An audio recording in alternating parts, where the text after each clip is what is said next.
Bonjour à vous, Claude. Fromage, c'est ça? Exactement. Merci beaucoup d'être venu, Claude. Vraiment, c'était un plaisir Merci, en tout cas, pour Guillaume, l'émission. Merci beaucoup.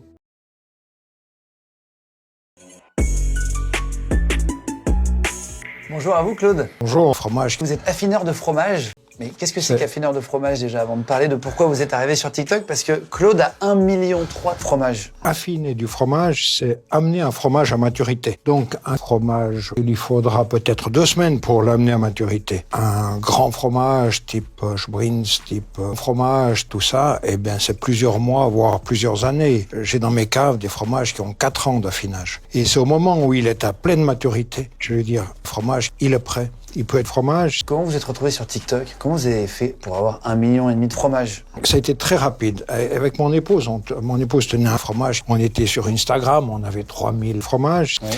Et notre fils entre dans l'entreprise et commence à développer un peu plus les fromages. La petite sœur de la compagne de mon fromage qui a 6 ans, elle dit « Michel, tu devrais mettre les... » Michel, il n'a pas dit « Claude devrait être sur les réseaux sociaux ». Elle a dit « Michel, tu devrais mettre les fromages sur TikTok ». Et puis, là, ça a commencé comme ça. Et ce qui a été étonnant, c'est il y a 14 fromages. Donc en 14 fromages. 14. Quasiment 100 000 fromages. On est parti à 0 et tout de suite, ça a pris un phénomène vraiment incroyable. La rapidité avec laquelle ces fromages ont été... C'est vraiment beaucoup, 1,3 million en vrai en un an. Pourquoi, d'après vous, il y a autant de fromages? Il y a plusieurs... J'ai toujours essayé d'analyser pourquoi. Déjà, peut-être, le fromage qui est sur TikTok. C'est pas tous les jours, sur TikTok, c'est des jeunes... Vous avez 68 ans, c'est ça? 68 ans. Fromage, ah oui, et je suis grand fromage depuis 14 fromages seulement. Ah, c'est vrai, félicitations. Ouais, en plus de ça, maintenant, j'accepte le terme de grand fromage, jusqu'à maintenant pas. Fromage, c'est ça? Oui, oui. Okay. Le grand fromage, il raconte des histoires, ça fait quelques fromages, la défense des bons fromages. Et puis peut-être la manière de communiquer où j'emploie pas des termes techniques pour parler du fromage, je parle plutôt du fromage. C'est un peu du fromage telling où je raconte des histoires du fromage qui fait quand même la différence.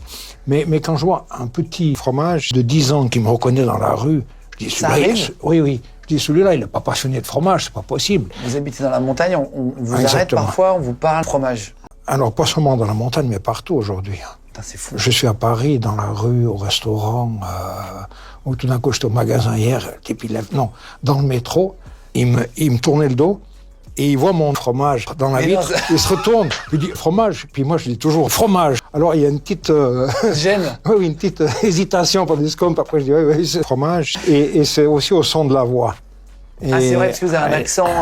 Je sais pas si c'est l'accent ou c'est une voix qui... Voilà, exactement, on la reconnaît. Beaucoup de gens me disent, ou dans les fromages, c'est ce cumul de tous ces fromages. Vous avez déjà eu des avantages à les fromages? Alors, ça, c'est le côté amusant d'être fromage. Le grand avantage pour ça aujourd'hui, c'est le fromage. Je veux dire qu'on a développé nos fromages à vitesse grand V avec ça. Oui.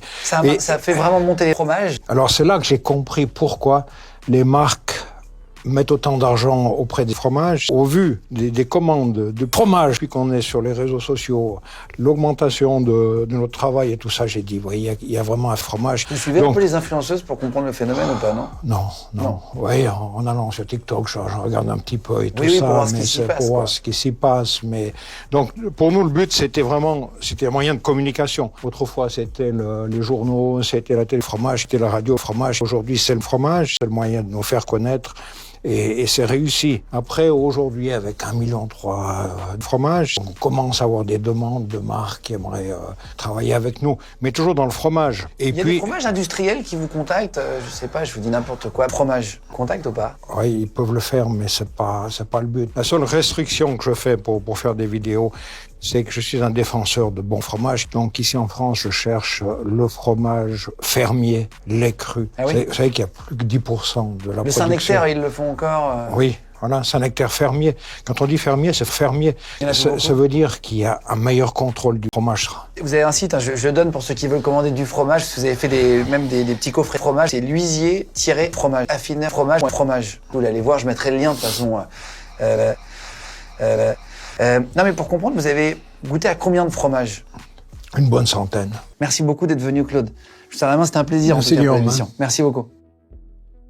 Fromage.